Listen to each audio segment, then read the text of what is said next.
How's it going, everyone? Rival Indigo here, and it's been a minute since I did some commentary, and I think I've identified the problem, and that would be Twitter. It really does sap most of your creative energy. Instead of accumulating thoughts and ideas and deciding I'm going to put them into a video, it becomes really easy to just tweet something out and then you're done and no one cares. So I'm going to try to avoid that, but basically I saw this subject come up, and it's kind of a big one, obviously, and it's about DC, the DCEU or the film universe or DCU, whatever they're calling it now. But basically, it's being blown up and kind of refreshed. I don't want to say fully rebooted, but like refreshed in a lot of ways. There's certain characters in films that are going to stick around in their current iteration, and that would be like the Batman, I believe the Shazam, and some others. Basically, it's all going to kind of stick around. But a lot of what's come after and what was being planned is basically done. Patty Jenkins is pretty much out for Wonder Woman 3, which totally makes sense because Wonder Woman 2 is kind of a stinker, and it sounds like her plan for 3 wasn't that great and she didn't want to rewrite it. And then you have a whole convoluted mess of a universe, essentially, since Snyder stepped away from Justice League. So, unfortunately, from that point forward, there was no overall vision. There was just it kind of chaos. So, it kind of makes sense that you would, when you hire somebody like James Gunn, who I'm actually kind of a fan of. I've liked James Gunn ever since I saw his film Slither. It was the first movie he ever directed back in 2006. Really great comedic horror film. Very gross, so if you look it up, just know that. But just clever, really well made, funny, and scary, and it had Nathan Fillion. So yeah, ever since I saw that, I was like, this guy does good stuff. And then years later, he ends up directing the Guardians of the Galaxy films, which basically are my favorite part of the MCU at this point. Tony Stark was number one, and then basically when it came to films, like the last good MCU film, in my opinion, was Captain America: Winter Soldier. And even before that, I didn't like most of it, like Iron Man 1 and 2. Not a fan of the MCU. You could probably just go ahead and label me an MCU detractor. I'm not a fan of the whole concept. And anyways, Guardians of the Galaxy, however, great Star Wars-ish, but not Star Wars, sci-fi film series. And he's been the one in charge of that. I have not seen Brightburn yet. It looked really cool. Something I would like to check out eventually. But anyways, he seems to have a good grasp of how to tell good stories, build good characters, and I don't care much about like whatever his politics are and various other things going on. Not my concern. I try not to know these things about people. I just want to see when it comes to creative things, I just want to see what it is they're creating, and that will be the most important thing to me, right? So whatever James Gunn is or isn't outside of that, I'm not commenting on that at this point. I think he's a very smart guy when it comes to creativity and making good films, writing good films and characters, and building worlds. So having him in charge of the DCU at this point, I think, is absolutely fantastic. And with it being such a listless set of franchises and a brand, the WB DC brand, it's about time, So I understand that people are actually, it makes sense, people are upset about Henry Cavill. Henry Cavill is I think across the board, the casting for the primary characters was absolutely fantastic. But Henry Cavill himself is just a great guy. People love him from The Witcher. I liked him, obviously, as Superman. And then he was really great in Mission Impossible Fallout as the villain there. And many people think he could make a really good 007, which, I can't disagree. So I think there's a lot of justifiable reason to be upset that he's not going to be in the DC film universe anymore. But he had his era. He had the films he was involved in. And this is what happens. Superman and Batman and all these characters, they get recast all the time. There's probably no more recast sets of characters than Superman, Batman, and, well, James Bond above everything else, obviously. But that's just part of life when it comes to superhero. I mean, look at Spider-Man. It's been recast like 3 times now, and there's probably going to be another one in the next couple of years. I guarantee you. This is not the last time we have a new Spider-Man.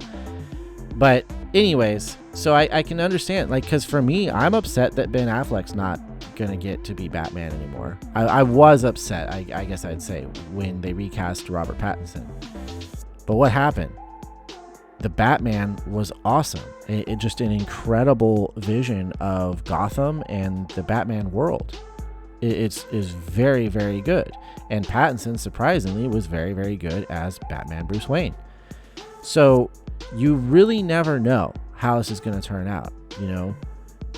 While Henry Cavill won't be there, and that sucks, and for him on a personal level, and if you're a fan of him, and as just his version of Superman, yeah. But as an overall franchise, this had to happen, because you've got new creative control coming in with an actual vision, and everything else was such a mess. You'd be having to pick up all these different puzzle pieces and try to reassemble the Justice League in a way that makes sense from kind of the ashes of what was there before.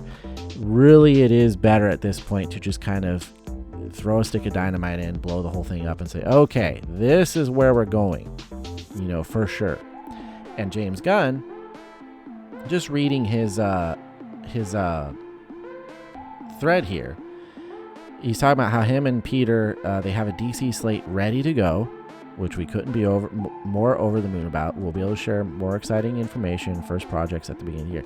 So I picture this being, the way he talks about it, I picture it being like, how fans or people who are like really invested in a certain series, they can kind of plot out in their head an entire storyline and like, oh, we'd have movies that do this and that.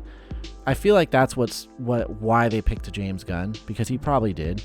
He probably had all that going in his mind, and then consulting with others, put things together.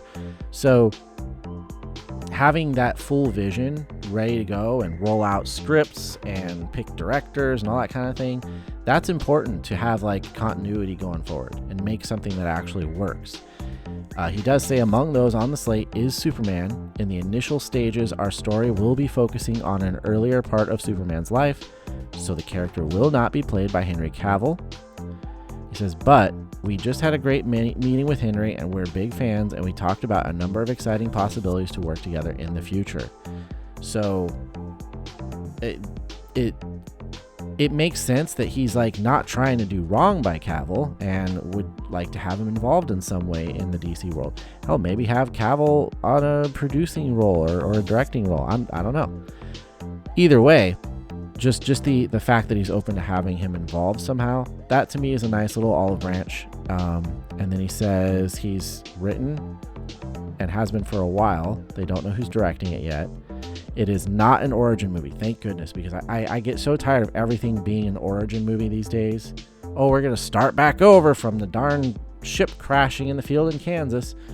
We don't really want to see that. Sometimes it's nice to see a character who's already in motion and see what's going on there. And then you get the flashbacks or the story or the revelation of what's been going on with them through the development of the character, instead of just starting at the beginning every time. I get so tired of teenage characters. But he says, no way is this an origin story.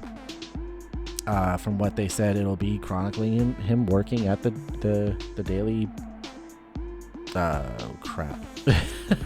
the Metropolis newspaper.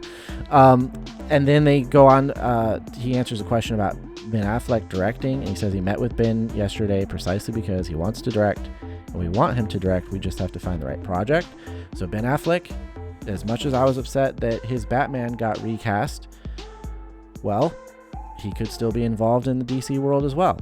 So there's good news here, and Cavill seems to have definitely taken this as a man. He said, hey, I'm sad, you're sad, this sucks, but you know what? They've got a vision, and they've got things they need to do, and it makes sense, basically. So I have hope that these people will be involved because they were really awesome. But at the same time, like I said, it's time to reset. You can't come in when you've already had multiple films for years that have kind of floundered back and forth on what they're doing and not having a real true direction for the franchise, like what it's trying to accomplish. As much as I'm not a fan of the MCU, they knew, and at least in that first stage leading up to Infinity War or Endgame, that whole segment there, that 10 years, they kind of knew what they were doing. They had this overall vision. You know, they knew we need to do these films with these characters, these films with these ones. There will be these crossovers between them, and it'll all culminate in this Avengers film. And then we're going to do this, this, and this, and then it'll be this Avengers film. Like, they knew where they were going, and it would all lead to the snap. There hasn't been something like that in DC, mainly because when DC saw what was going on with the MCU, after they did what was at the time essentially a standalone Man of Steel film, they kind of tried to skip the whole 10 years of development thing and go straight into the Avengers. You know, like they okay, we're gonna do Batman vs Superman and then Justice League. You know, like that was it. There was no, we're gonna develop series of films and crossover characters, and for whatever reason, Wonder Woman's gonna be in this Superman film, and then for whatever reason, Aquaman is gonna work with Batman. Like, there was none of that.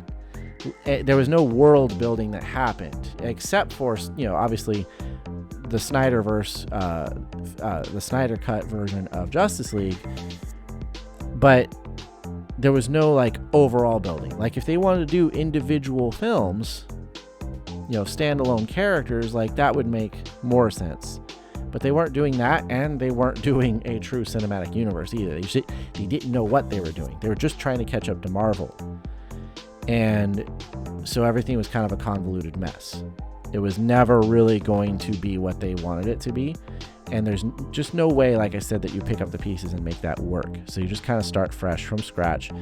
Let James Gunn, and I think it's Peter Safran, but let them, with whatever vision they have and slate of stories and how they want it all to play out and interconnect, let them do that. And it could be really awesome. Yeah, it sucks not to have Henry Cavill and, what was happening before, but it could actually all be much better than it was.